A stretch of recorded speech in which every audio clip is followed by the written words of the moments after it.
Halo, jumpa lagi bersama Mr. Yes.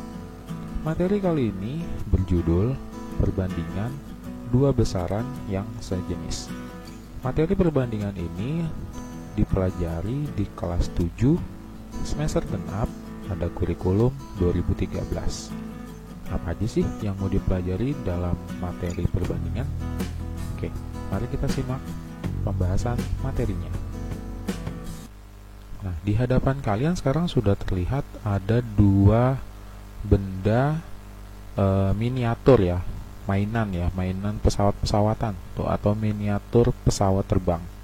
Nah, dari dua benda ini, benda yang sama ya, tentunya sama-sama miniatur pesawat, kita mau mempelajari konsep perbandingan. Jika kalian pernah melihat, bahkan memiliki miniatur pesawat terbang atau miniatur lainnya ya di rumah kalian, coba deh kalian perhatikan dan amati. Apakah bentuk miniatur tersebut sama dengan benda aslinya? Ya. Nah, kalian cek, kalian perhatikan, kalian lihat-lihat, kalian amati, apa iya bentuknya tuh sama dengan benda aslinya? Gitu ya. Nah, jadi kalau di layar ini kan kelihatannya ada miniatur pesawat Citylink sama Lion gitu ya. Nah, kita bisa amati atau kalian bisa amati apakah bentuknya sama dengan benda aslinya. Kemudian kalian juga bisa melihat apakah ukurannya sama dengan benda aslinya. Sama nggak ukurannya? Nah, manakah yang lebih besar? Apakah miniaturnya ataukah benda aslinya? Nah, kalau ini tentu saja otomatis lebih besar benda aslinya dong, ya kan? Namanya juga sudah miniatur, berarti bentuk kecil dari benda aslinya. Nah, dari pengamatan ini kita bisa memberikan kesimpulan mengenai perbandingan. Kita telah mengamati dan memperhatikan antara miniatur pesawat dengan pesawat sebenarnya. Pengamatan tersebut merupakan kegiatan membandingkan. Jadi kita lihat sayapnya sama nggak bentuknya, warnanya, bentuknya gitu ya, ukurannya, perbandingannya dan sebagainya. Dengan membandingkan bentuk asli suatu benda terhadap bentuk model atau miniaturnya, kalian akan memperoleh faktor skala, gitu ya. Nah, kalian masih ingat nggak nih tentang skala? Nah, skala ini waktu itu dipelajari waktu kalian masih duduk di bangku sekolah dasar. Nah, skala itu dipakai di peta ya, di peta mapping gitu ya, di denah ya, ada skala misalnya 1:100. Atau kalau kalian sedang belajar IPS gitu ya, melihat-lihat peta buta, di situ ada skala. Nah, jadi skala itu membandingkan antara model dengan benda aslinya gitu ya. Kalau di dalam peta berarti jarak pada peta dibandingkan dengan jarak sebenarnya. Nah, kita mau menggunakan konsep itu untuk materi kali ini. Untuk lebih jelasnya, perhatikan ilustrasi berikut ini ya. Banyak kelereng Andi adalah 24 buah, sedangkan banyak kelereng Budi adalah 30 buah. Tentukanlah bentuk perbandingan banyaknya kelereng Andi dengan kelereng Budi. Nah, kita bisa menyatakan bentuk perbandingan dengan dua cara. Yang pertama, berdasarkan data pada ilustrasi tersebut, banyak kelereng Budi lebih banyak 6 buah daripada kelereng Andi gitu ya. Jadi banyaknya kelereng Budi ini lebih banyak 6 daripada kelereng Andi. Nah, angka 6 ini didapat dari selisih kelereng Budi dengan Andi gitu ya. Jadi 30 dikurang 24. Makanya Budi memiliki kelereng lebih banyak 6 daripada kelerengnya si Andi. Nah, itu adalah cara pertama, menggunakan deskriptif ya, deskripsi. Nah, cara yang kedua adalah melakukan perhitungan perbandingan. Banyak kelereng Andi kan ada 24, sedangkan kelereng Budi ada 30. Nah, jadi kita hitung perbandingannya.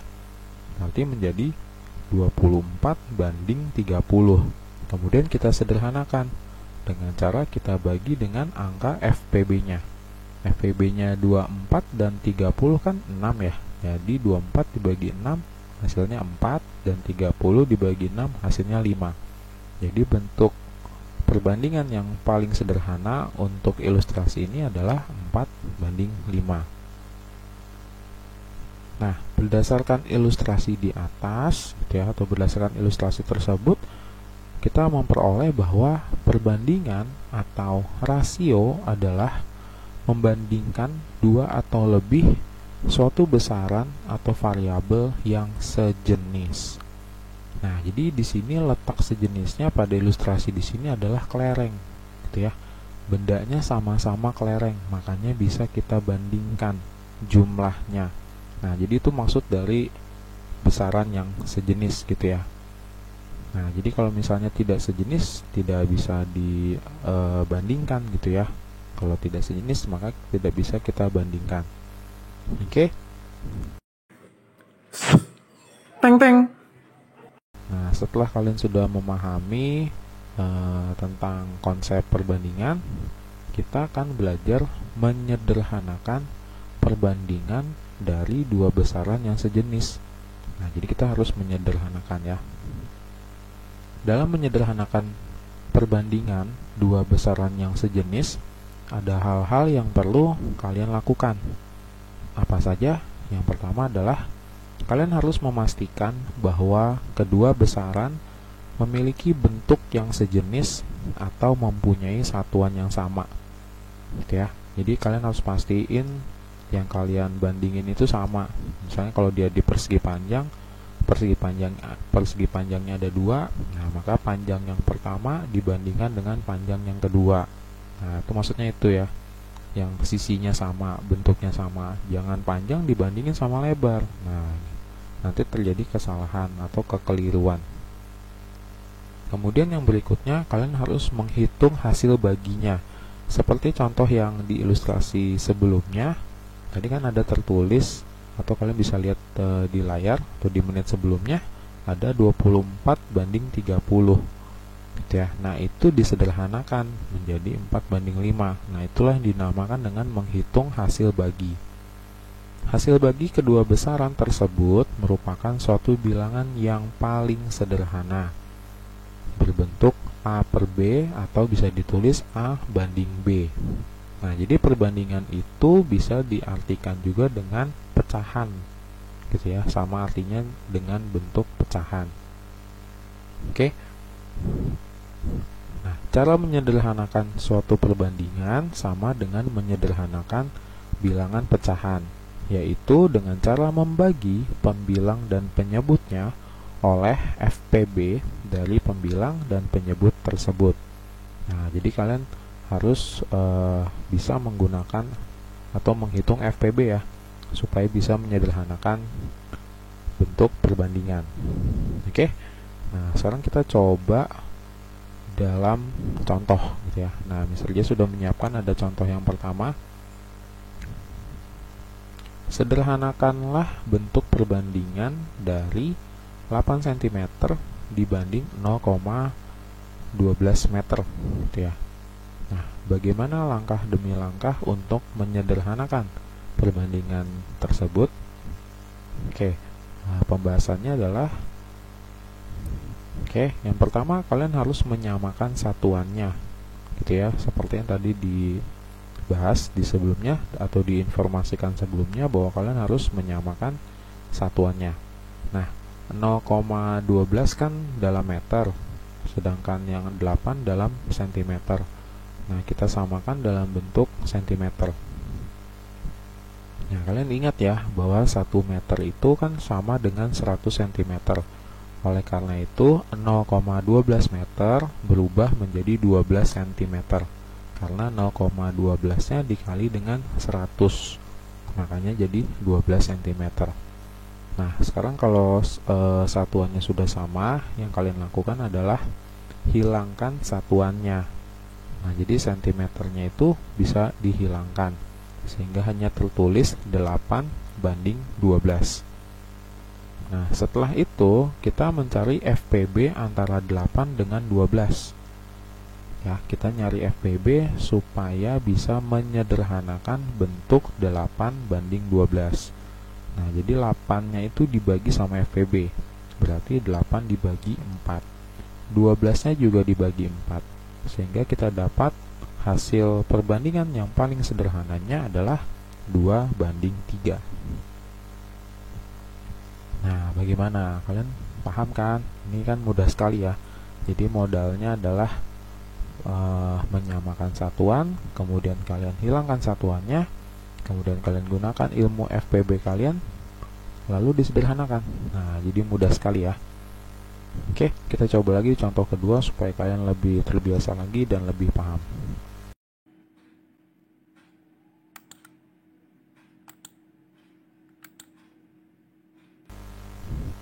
Sederhanakanlah bentuk perbandingan dari 75 gram berbanding dengan 0,1 kg. Oke, caranya sama. Kita harus mengubah satuannya dulu. Nah, 0,1 kg kita ubah menjadi gram. Nah, 1 kg itu sama dengan 1000 gram. Jadi 0,1 kilo dikali dengan 1000 gram hasilnya menjadi 100 gram. Nah, jadi tertulis di layar 75 gram banding 100 gram. Nah, kalau satuannya sudah sama, sekarang satuannya dihilangkan sehingga hanya tertulis 75 banding 100. Gitu ya. Jadi kita hilangkan satuannya sehingga tertulis 75 banding 100. Kemudian kita hitung FPB antara 75 dan 100 dan hasilnya adalah 25. Kemudian kedua angka tersebut kita bagi dengan FPB-nya. Di 75 per 25 berbanding 100 per 25. Sehingga jawaban paling sederhananya adalah 3 banding 4. Oke, nah kalian pasti udah, wah ternyata gampang ya materi perbandingan. Nah, jadi memang seperti itulah perbandingan ya. Nah, jadi kalian harus catat di buku kalian ya, langkah demi langkah supaya nanti pada saat latihan soal kalian bisa mengerjakannya dengan lancar. Oke, kita lanjut ke contoh yang ketiga.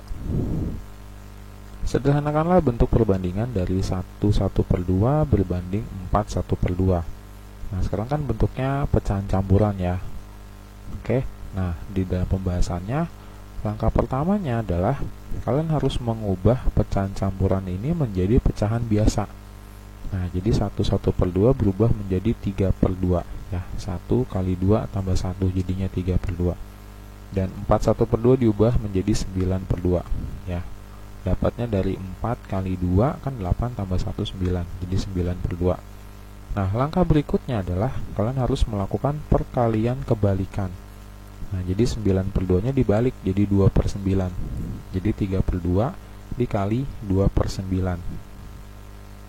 Nah, kemudian disederhanakan menjadi 1/3. Kemudian pecahan ini kita ubah menjadi bentuk perbandingan menjadi 1 banding 3. Nah, jadi itu ya. Jadi intinya dalam mengerjakan perbandingan itu harus diubah menjadi bentuk dulu yang sejenis.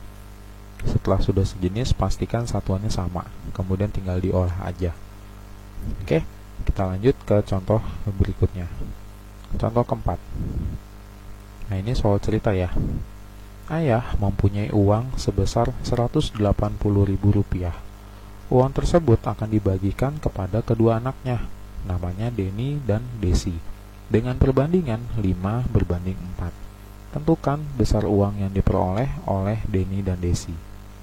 Oke, nah untuk soal cerita seperti ini, yang kita lakukan pertama kali adalah menjumlahkan perbandingan yang disebutkan di soal. Jadi kita tambahkan 5 dengan 4. 5 tambah 4 sama dengan 9. Lalu kita tulis keterangan yang ada, yaitu jumlah seluruh uangnya adalah 180.000 atau uangnya si ayah. Kemudian kita bisa langsung menghitung uangnya si Denny dulu ya. Nah, jumlah uang Denny adalah 5/9 dikalikan dengan uangnya ayah 180.000 gitu ya. Angka 5 di sini diambil karena perbandingan uang untuk Denny adalah angka 5. Nah, angka 5 itu kita bandingkan dengan jumlah perbandingan. jadi 5/9. Hasilnya adalah 100.000. Jadi Denny mendapatkan 100.000 dari ayahnya. Oleh karena itu, untuk mendapatkan jumlah uang Desi, berarti menggunakan 4/9 dikali 180.000 sama dengan 80.000. Ya, atau bisa juga sih dari jumlah uang ayah itu kita kurangkan dengan jumlah uangnya si Denny. Ya, bisa juga ya, itu hanya alternatif lain saja. Tapi karena di sini materinya mengenai perbandingan, maka jumlah uang Desi dihitung juga menggunakan ilmu perbandingan. Nah, jadi maknanya itu.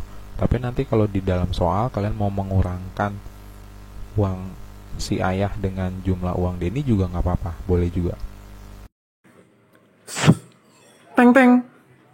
Yang berikutnya, contoh ke-5.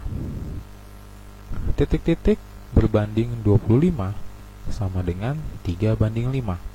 Isilah titik-titik tersebut supaya perbandingannya menjadi ekuivalen. Ekuivalen itu artinya sama ya. Artinya sama.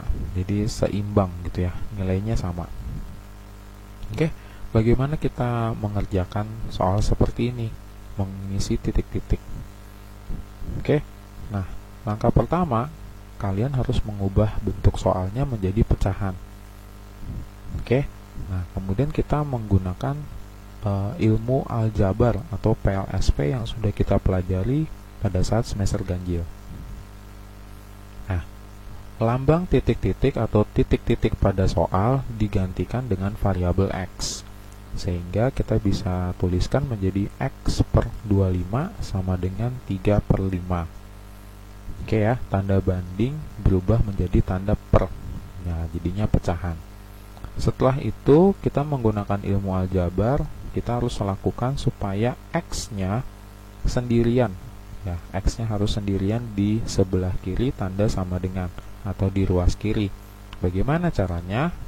Tentu kalian masih ingat ya, bagaimana membuat atau mengkondisikan si X, variabel X menjadi sendirian di sebelah kiri, yaitu dengan mengalihkan kedua ruas dengan 25. Ya, karena di sini X/25, maka kita kalikannya dengan 25. Nah, tentu kita harus mengalihkan untuk kedua ruas, sehingga tertulis X/25 dikali 25 sama dengan 3/5 dikali 25. Sehingga yang ruas kiri hanya tersisa X saja, sedangkan yang sebelah kanan menjadi 15, sekaligus menjadi jawabannya. Berarti tanda titik-titik pada soal diisi oleh angka 15. Ya, jadi 15/25 itu akan ekuivalen dengan 3/5. Nah, jadi itu kegunaan kalian sudah belajar materi aljabar dan PLSP di semester ganjil. Oke. Nah, setelah kalian mendapatkan 5 contoh dari Mr. JS, sekarang kalian gunakan pemahaman itu, kalian cek pemahaman kalian itu melalui latihan soal yang sudah ada di depan kalian. Oke, di sini hanya ada 3 nomor. Nomor 1 ada 5 pertanyaan, nomor 2 ada 4 pertanyaan, nomor 3 hanya ada 1 pertanyaan. Nah, pertanyaan-pertanyaan ini merupakan latihan soal dari contoh-contoh yang sudah Mr. JS berikan. Oke, selamat berlatih. Semoga kalian makin paham setelah latihan soal. Demikian penjelasan untuk materi kali ini. Semoga bermanfaat ya. Dan terima kasih untuk kalian yang sedang menonton video ini. Jangan lupa like, share, and subscribe. Sampai jumpa lagi di video belajar bareng Mr. JS.